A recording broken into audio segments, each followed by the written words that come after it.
Okay. There we go.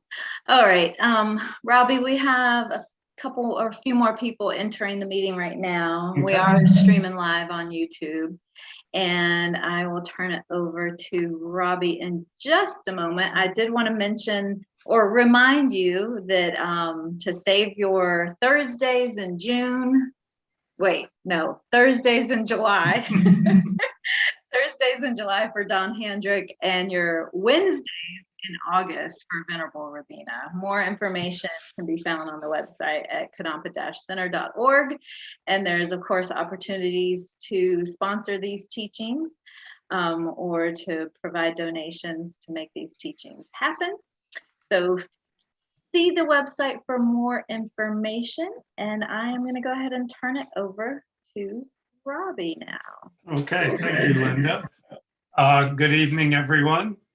Welcome to the second module in the Discovering Buddhism, or second class in the Discovering Buddhism module on the spiritual teacher. Let's see, do we have anyone who's here tonight who wasn't here last week? Okay, a couple people, that's fine. I don't think you'll have any problems picking up where we are. Last week was, we watched a video and did a little bit of meditation. Tonight we'll get more into discussion. And as I said last week, I'm keeping these sessions to an hour, 7 to 8, so people don't get zoomed out. But as always, we'll begin with our prayers. These help settle our mind after a maybe frantic day, and then we'll follow that with a little bit of meditation. The prayers are to help set our motivation. So Linda's going to bring those up. I'll read them. You can read along, but put yourself on mute if you do, because it creates some problems if we try and read together. So we'll do refuge and bodhicitta 3 times, the 4 immeasurables, and the short mandala offering. I go for refuge until I'm enlightened to the Buddha, the Dharma, and the Supreme Assembly. By the merits I create through listening to the Dharma, may I become a Buddha to benefit all sentient beings. I go for refuge until I'm enlightened to the Buddha, the Dharma, and the Supreme Assembly. By the merits I create through listening to the Dharma, may I become a Buddha to benefit all sentient beings.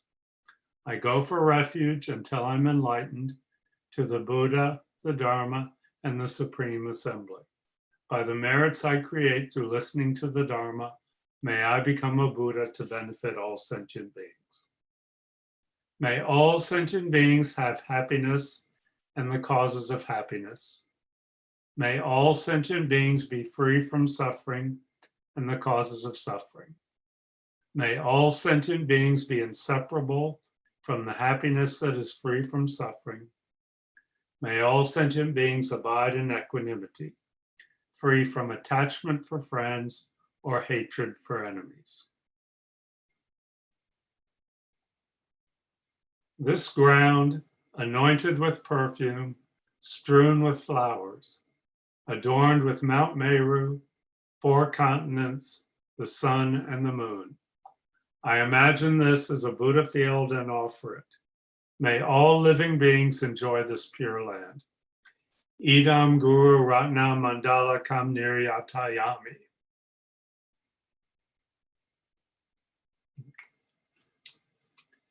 And now we'll begin our meditation session. And please start by checking your posture. I'm going to assume that most people are sitting in a chair. You're not slumped back in the chair, but you're sitting straight. Your back a little bit straighter than you normally sit, not rigid, but just a little bit more upright and not slumped. Head not tilted to one side or the other, maybe just a couple degrees in front of the vertical, but not drop down too much. Eyes either just slightly open, So a little bit of light comes in, or lightly closed, but not clenched. Mouth lightly closed, lips touching, tongue on the gum above the backside of our upper teeth. Shoulders down, relaxed, and a little bit back so that our chest is open. Upper arms away from the sides of our body. Right hand on left with the thumbs touching, just slightly below the navel. And our feet are flat on the floor if we're sitting in a chair. It's fine to put a cushion under your feet. If you are sitting on a cushion, your legs are crossed in a position that you find comfortable. And the whole point of the posture is not to be uncomfortable or to torture yourself, but it's said that it opens certain energy channels that flow up and down in front of the spine that the consciousness travels on.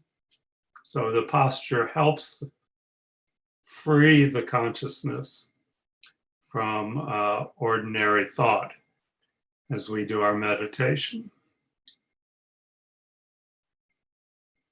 So check your posture and any sources of discomfort or tension, address them now so they don't become a recurrent theme of your meditation.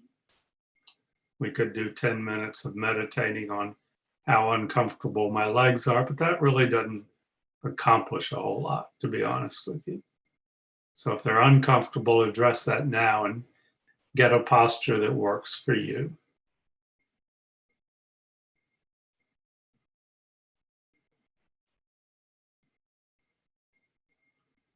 And we'll begin by taking 3 deep breaths from the abdomen, the stomach expanding on the in-breath, so our diaphragm is pulled down, and then contracting towards the spine on the out-breath. So just do that 3 times.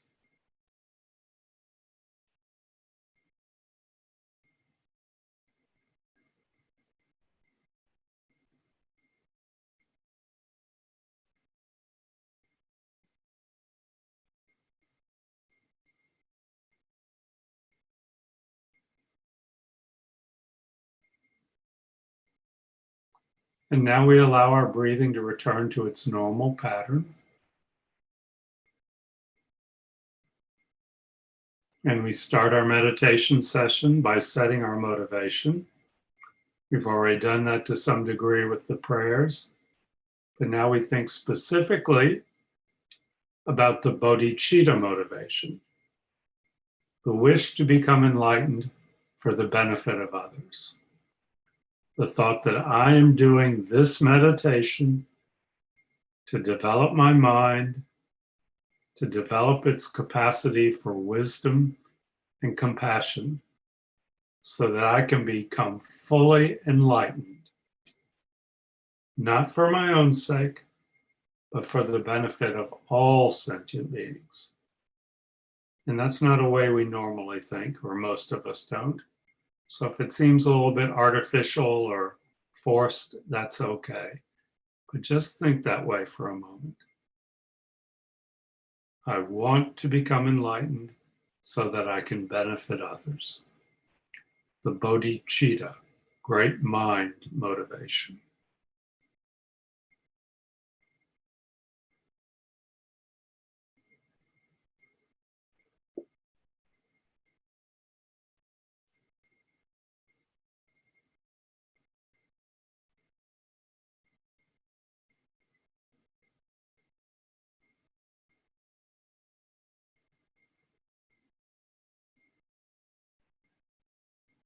And having set our motivation, we begin the actual meditation practice, a simple concentration meditation.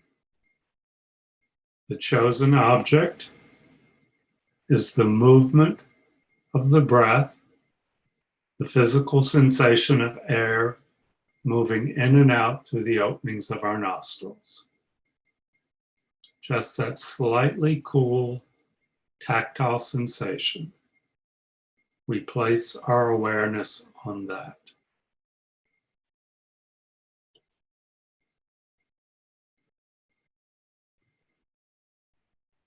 And every time our awareness wanders off to a thought, a memory, or an itch, or a regret, or a plan for what we're doing tomorrow, we just set that aside and gently come back to the breath over and over and over again. And that's the meditation practice. And we'll do that for about 8 minutes.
And we can end our meditation with a brief dedication. We can acknowledge that we've done something a little bit out of the ordinary. We made a deliberate choice to sit this evening in meditation and develop a little bit of concentration. And that's a positive action.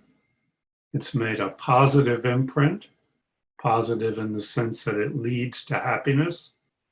And we think, may that imprint not be lost, but may it ripen in the future in a way that benefits all sentient beings. So just think along those lines for a moment. And you can relax your concentration.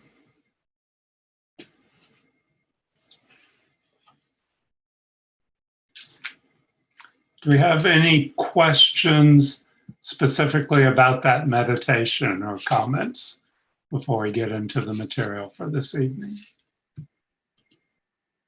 If anyone does, you can simply unmute and ask your question or type it in the chat or wave. And I'll leave some time at the end for questions tonight, okay? So this class is on the spiritual teacher, which is one of the most, I think, misunderstood topics in all of Buddhism. We hear a lot about gurus and lamas and root gurus, and it can sound very mystical and not part of our experience, and even very off-putting at times. So if nothing else during these evenings we have together, I want to kind of demystify this whole process, because you know, you have people showing up at Kadampa Center for the very first time, and they're convinced that they have to find a root guru within a week or something, or their spiritual practice is lacking in meaning, and that's not at all the way to go.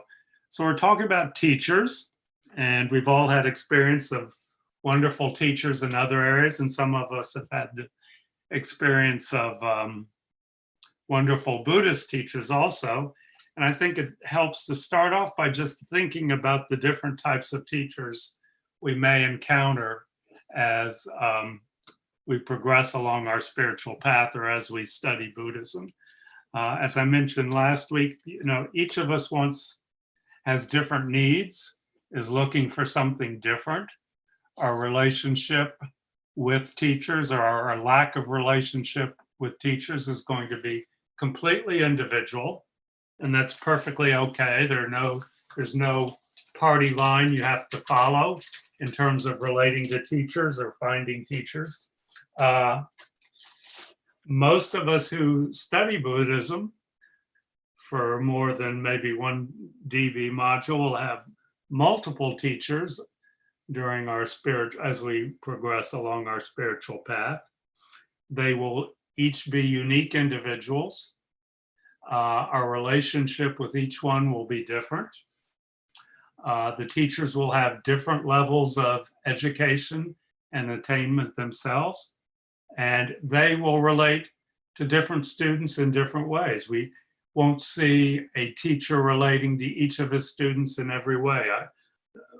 People who've been around in the FPMT, our organization, for a long time may have some knowledge of Lama Yeshe, who is our who founded the FPMT back in the 70s. And you may have seen videos of him, and he's always laughing and giggling and making jokes.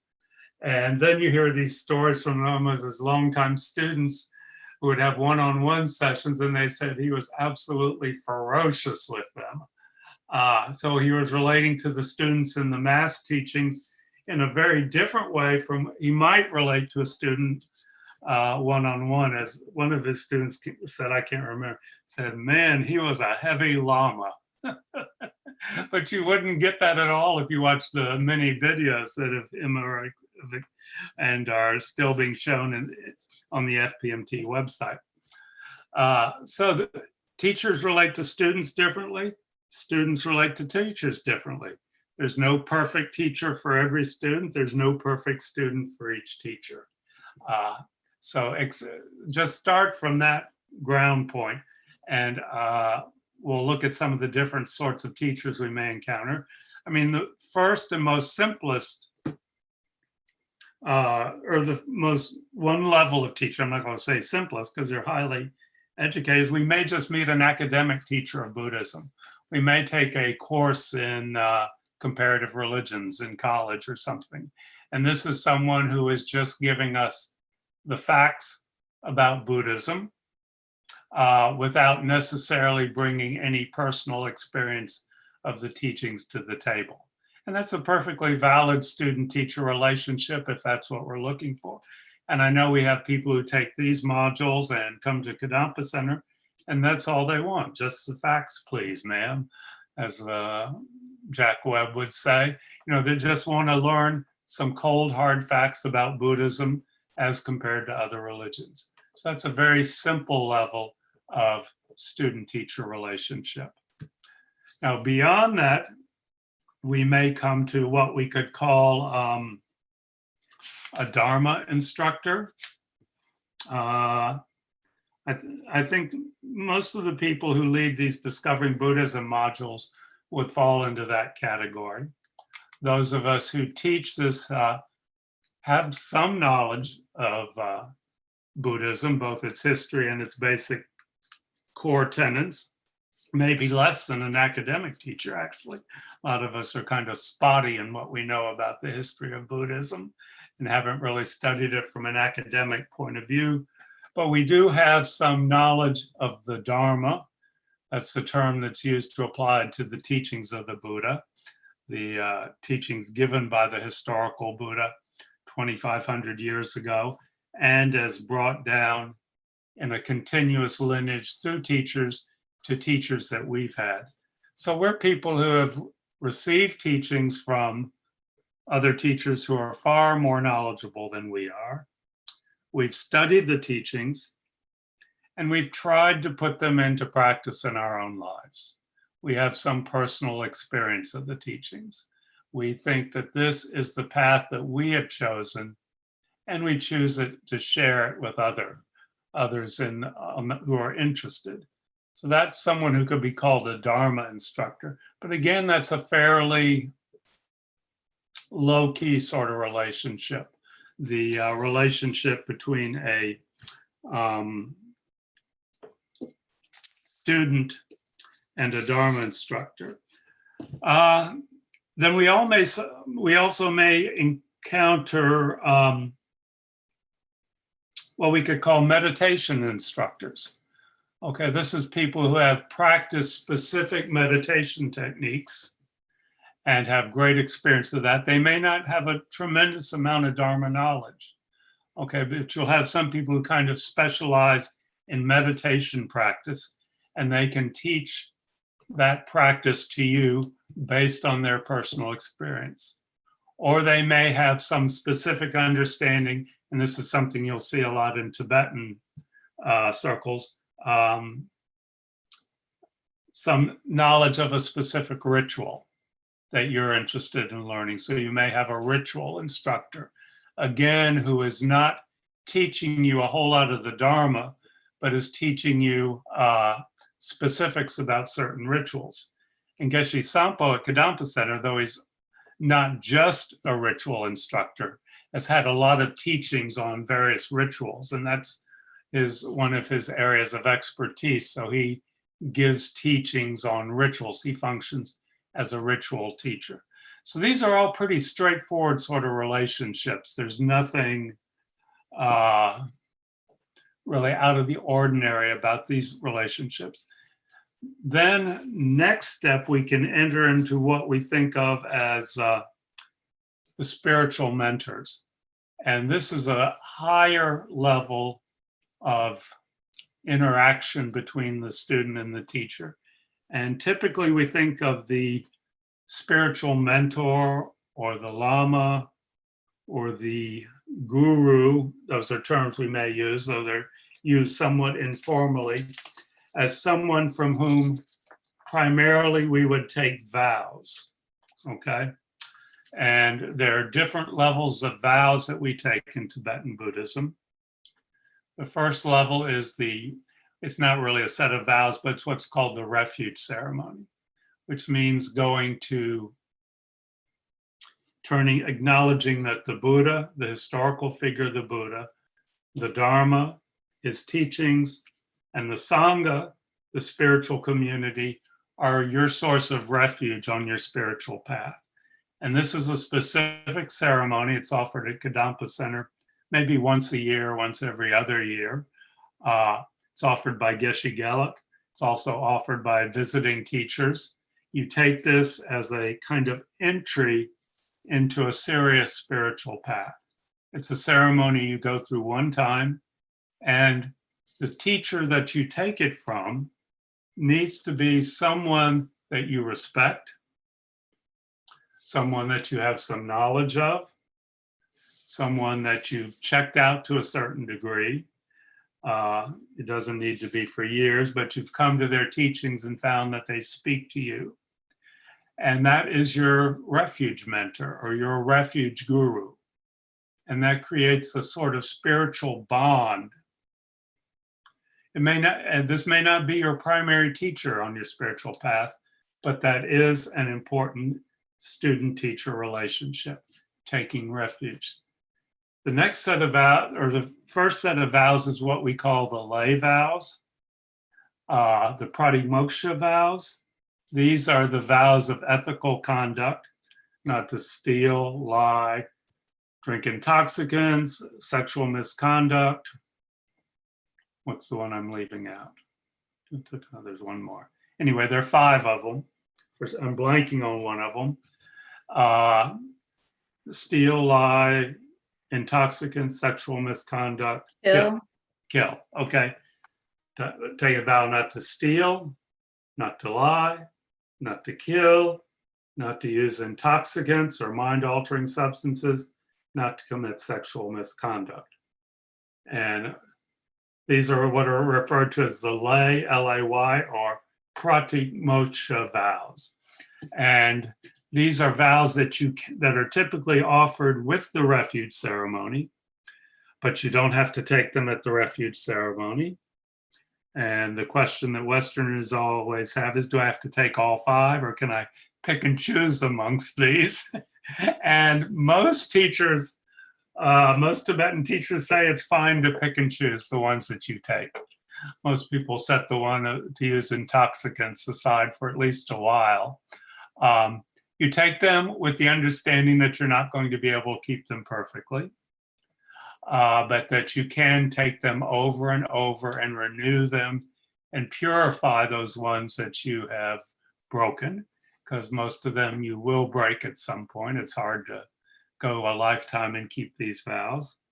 So that is your refuge mentor or refuge preceptor that you take those from. It can be the same teacher who gives you the refuge ceremony, takes you through the refuge ceremony, or it may be someone different. You may decide to go through the refuge ceremony, but not take the vows and take them at another point in time. Again, that establishes a strong connection between you and the teacher that you take your pratimoksha vows from. Okay, the next level of vows is what's called the bodhisattva vows. The bodhisattva vows are the vows that we take to help us develop bodhicitta. A bodhisattva, a great being, is someone who has completely developed bodhicitta, the great mind, the mind that wishes to become enlightened for the benefit of others. That every action, that is the motivation. From getting up in the morning, brushing your teeth, drinking your coffee, to lying down at night. Everything is done so that I can become enlightened, so I can benefit others. The person who has completely realized that, for whom that is constant in their mind stream, is called a bodhisattva. And that's not the same as a Buddha, but it's a very great step on the path to Buddhahood, which is complete enlightenment, completely developing our qualities of compassion and wisdom. So the Bodhisattva is someone who has really made tremendous progress on the compassion wing towards enlightenment. This is about developing compassion, everything to relieve others of suffering. So to help develop that quality, we take what are called the Bodhisattva vows. And this is it's a long list there. Primary Bodhisattva vows and secondary Bodhisattva vows. They're about 45 altogether, and they're quite complex. And some of them are hard to understand, some are quite simple, but it's mainly about avoiding harming others and helping them when we have the opportunity. First, avoiding harming others. Next, help them when that's a possibility. And again, these are taken with the understanding that you're not going to keep them perfectly, okay? We tend to think of vows as a fence around us, and that's not really the way that we should approach them in Buddhism. They're really an aid, something to help us develop qualities that we aspire to. Okay, so we can call the teacher that we take the Bodhisattva vows from as our Mahayana master. And if people are our Mahayana mentor, if people are not familiar with the term Mahayana, that's the type of Buddhism that we practice. There's the Hinayana, which is more Southeastern Asia, where the aspiration is towards personal enlightenment and a state of nirvana. In the Mahayana tradition, the aspiration is towards complete Buddhahood with compassion and wisdom completely developed. So someone that we take the Bodhisattva vows from, using a lot of words here, it can be thought of as our Mahayana master. Okay? And then the next stage of a teacher that we may encounter or may find that we need on our spiritual path is what we call the tantric teacher, the teacher from whom we take the tantric vows. And these are the highest level of vows. They're typically given in concert with a tantric initiation, which is a specialized form of meditation, typically using the image of a deity that you see on the tankas at Kadampa Center. It's given by a qualified master along with the tantric vows. And these tantric practices that we are initiated into by the master are to speed us on our path to enlightenment. And there are various meditation practices, and you take a vow to do them daily or 3 times daily or things like this. And that's the highest level of the student-teacher relationship. And this is where it really gets into, we are seeing the teacher not just as a human being whom we admire and respect and enjoy being around, but we, as much as possible, we see them as the complete incarnation of the teachings of the Buddha. They are our direct conduit to the teachings of the Buddha. Okay, we see them as having all these qualities of compassion and wisdom that make up enlightenment and that we aspire to ourselves. So this is really based on very close and careful observation and thought about who you want to take this sort of vows from. Because as you see, as you can easily imagine, it has the possibility for disaster if you take it from someone who is really not well qualified to assume this position. And there are a lot of student-teacher relationships you can find all over the internet that have been problematic and disastrous for student and teacher. Because when you enter into that sort of relationship with a teacher, seeing them as representing the Buddha, not just giving the teachings, but being the actual qualities of the Buddha, you're really opening yourself up very wide. And so you have to be very careful. So that's the tantric student-teacher relationship. The most advanced, the rarest, but the most powerful also. So we may have, as you can see, we can have different relationships with different teachers. The tantric master is not necessarily the person that we took refuge with. We may take tantric vows from multiple teachers. Okay, we only take refuge from one teacher. We take the pratimoksha vows from one teacher, but we can take the bodhisattva vows from multiple teachers. And we can have dharma teachers and ritual instructors and meditation teachers. So if we spend time on the Buddhist path, if we look at it, initially maybe just starting academically and decide this is the way for us, we're going to have different teachers as we progress along the path. Our relationship with each of them is going to be different, and they may change over time. As we progress along the path, we need to be increasingly careful about establishing these relationships. And we need to understand that we're going to get different value out of each relationship. You know, you may take tantric vows if you're at that level from a teacher that you see once in your lifetime.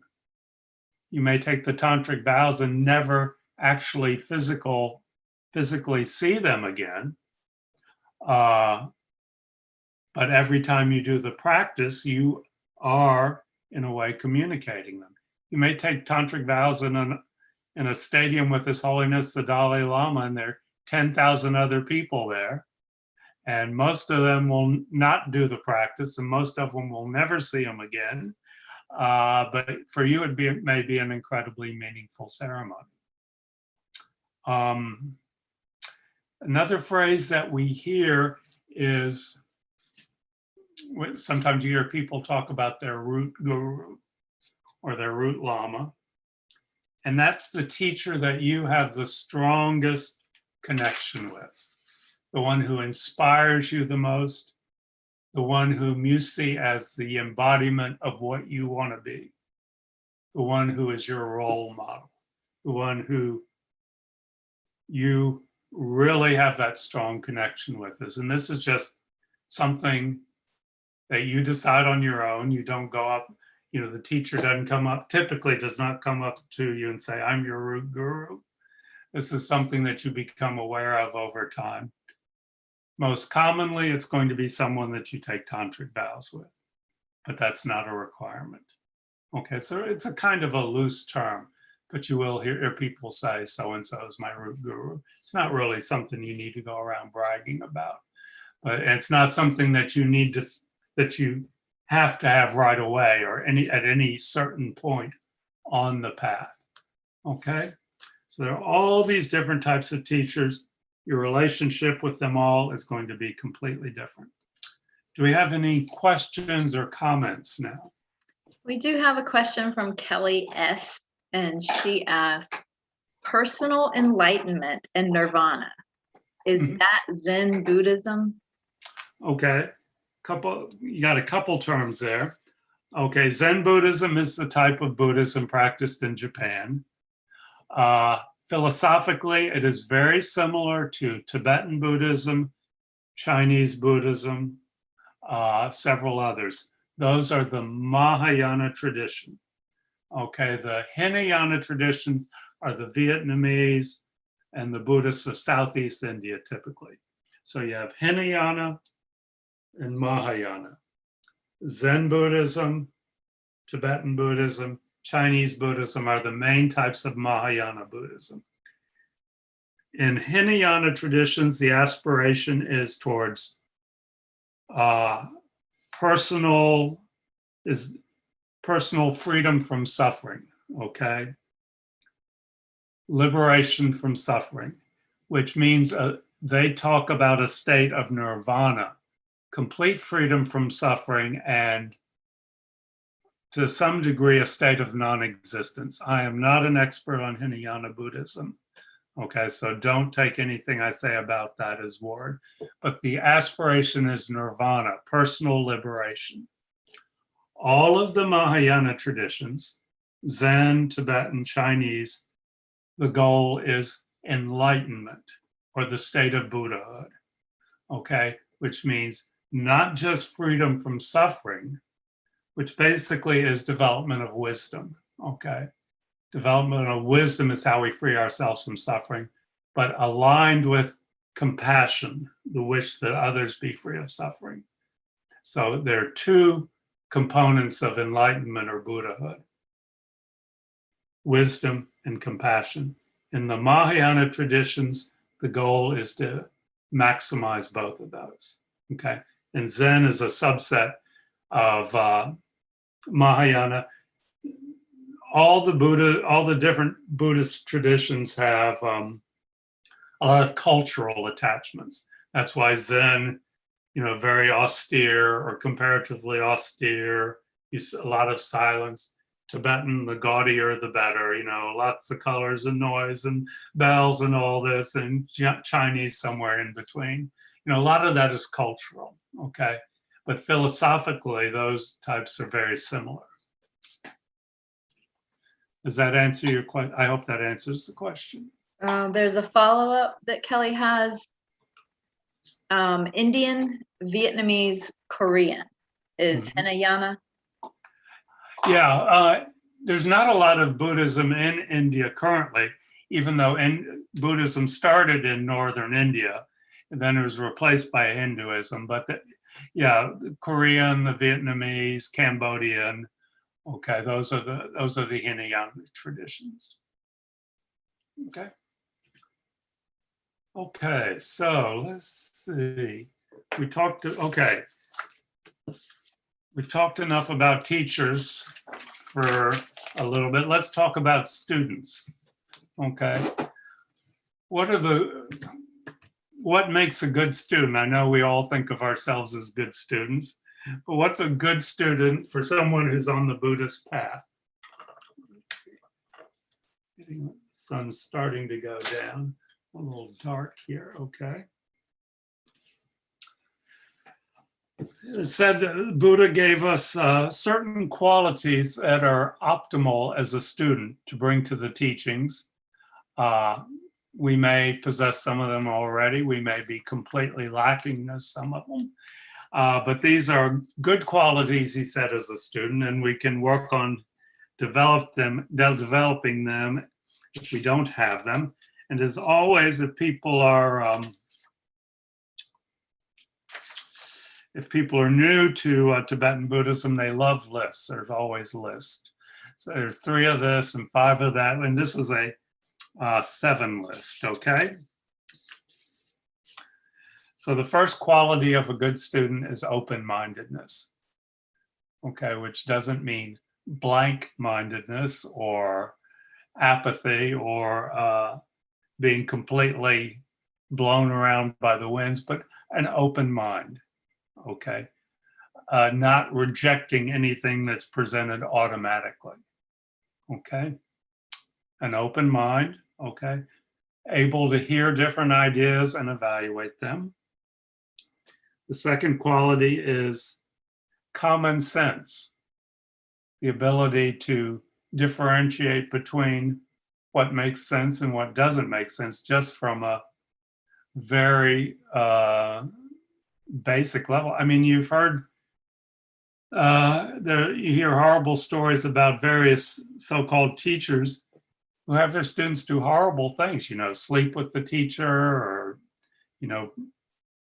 drink and get drunk or things. That's maybe the student lacked common sense. I can't say that, but a basic sense of what's right and wrong, of what's virtuous and non-virtuous. Okay. Another quality is an interest in the Dharma, an interest in the teachings of the Buddha. So this is for a Buddhist student, obviously, a strong interest in the Buddha and in finding a properly qualified teacher. The next quality is respect for the Dharma and for well-qualified teachers. It doesn't mean you have to grovel before them, but a certain, willingness to acknowledge this is someone who has studied and has developed their mind and has certain positive qualities that I respect. And in the way I respect the teachings of the Buddha. It doesn't mean you accept everything on faith. It doesn't mean that you believe everything that you hear, but you have a respect for what they have to say. The next quality is an attentive mind, an ability to pay attention to what the teacher is offering.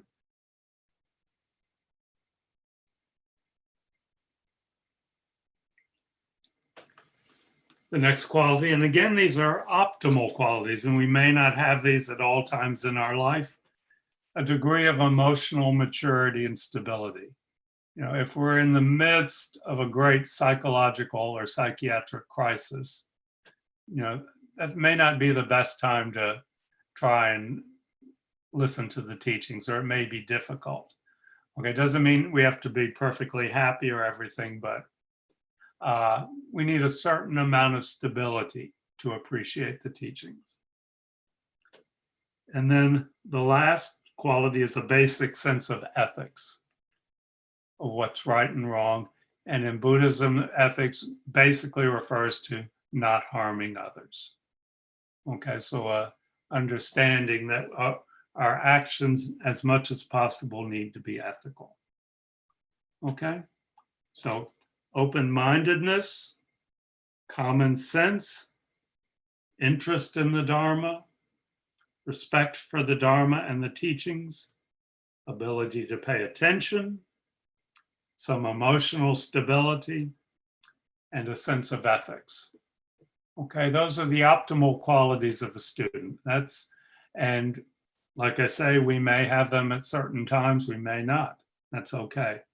But we're always, the teachings we should always approach with an open mind, but also a questioning mind.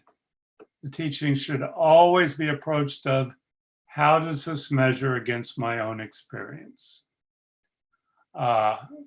They say we should approach the teachings like a metallurgist who analyzes minerals to see if it's gold or not. Okay? We're not rejecting it, saying immediately there's no gold there, but we have to look at it and analyze it. And no matter how much we respect the teacher and the teachings, we should always bring that open-minded questioning, okay? Not doubting, not rejecting out of hand, but always questioning. And if something seems wrong, maybe not reject it right away, but set it aside. Or if it just makes no sense, set it aside. Don't take anything on blind faith just because someone says so. That's very important. That's our common sense that they refer to in the second one. Any questions or comments here?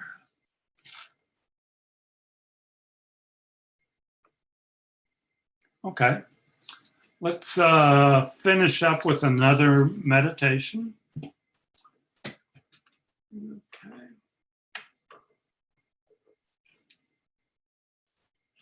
So again, establish your posture. I think you're familiar with that. Starting with your back and then working down. Establish the posture. Identify any areas of tension.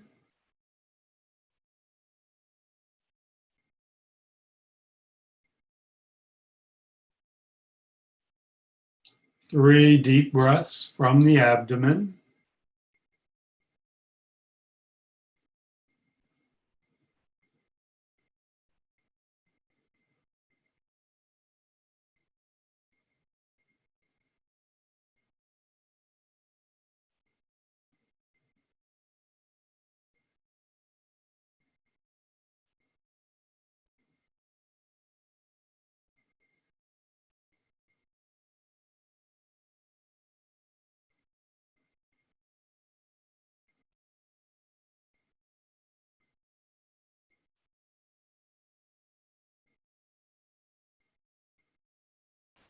Set your motivation, the bodhicitta motivation.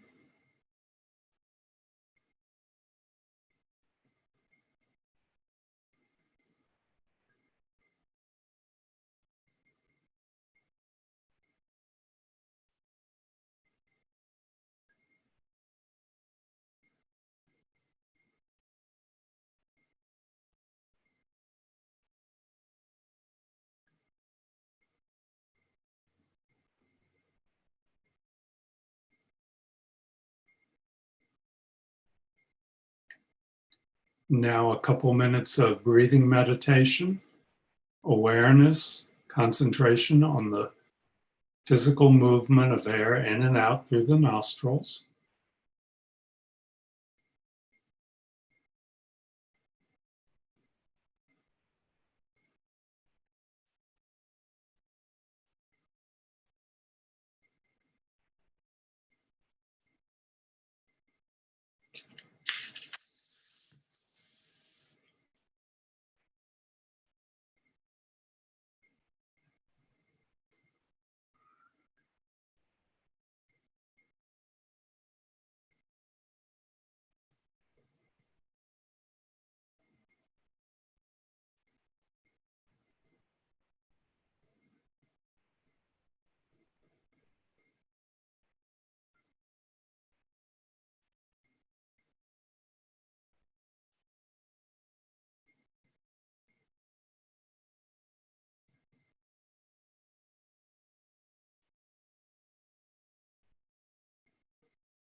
And now I'd like you to just go through the list of the 7 qualities, optimal qualities of a student: open-mindedness, common sense,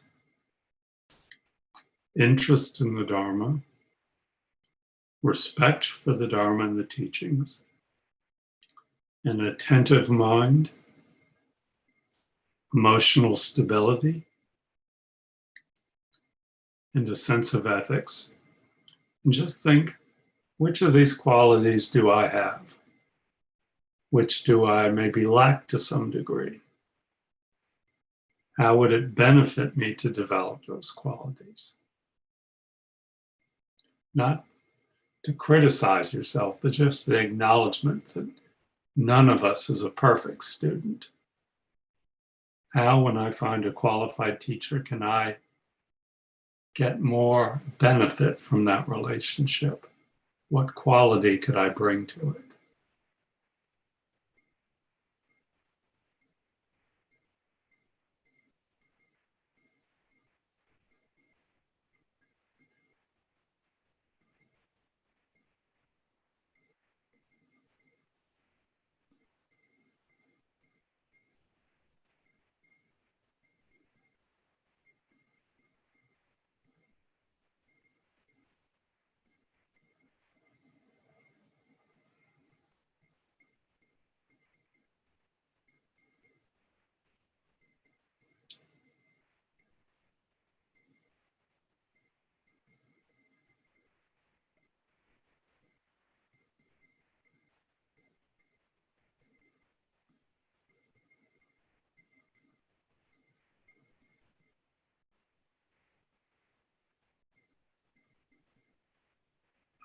And you can end your meditation with a brief dedication.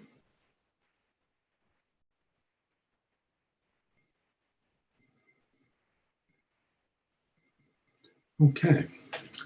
So next week, we're going to be talking about qualities that we look for in the teacher. How do we find a teacher who's appropriate for us? What should we be looking for?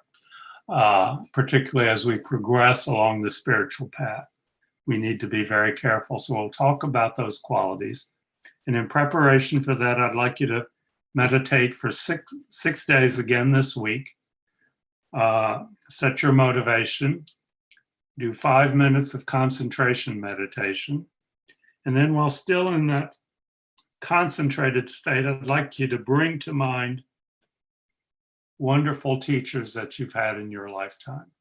And they don't have to be Buddhist teachers at all. I mean, I bring to mind my 6th grade biology teacher, my organic teacher and organic professor in chemistry, and my first horseback riding teacher. Those are the 3 that come to mind. But don't just say, oh, yeah, wonderful teacher. Do a little bit of analysis. What qualities did those people have that made them good teachers for you, made them great teachers? And try and be really specific with that and analytic and say, why did I have this connection with that person? So 5 minutes after the concentration meditation, think along those lines, do your dedication. We'll be together next week and we'll talk about the list of qualities we look for in a spiritual teacher. And anything else, Linda? Nope, I think that's it. It's a great Okay, thought. and bring your questions next week. And we'll be here from 7 to 8 next week. The week after is July 5th, and there's no class that night. And we'll pick up the Monday afterwards. Okay, thank you, Linda. Thank you, Thank you so everyone. much, Robbie. Thank you, Okay, good Robbie. night. Good night, everyone. Linda, I have a question for you. Okay. So I was trying to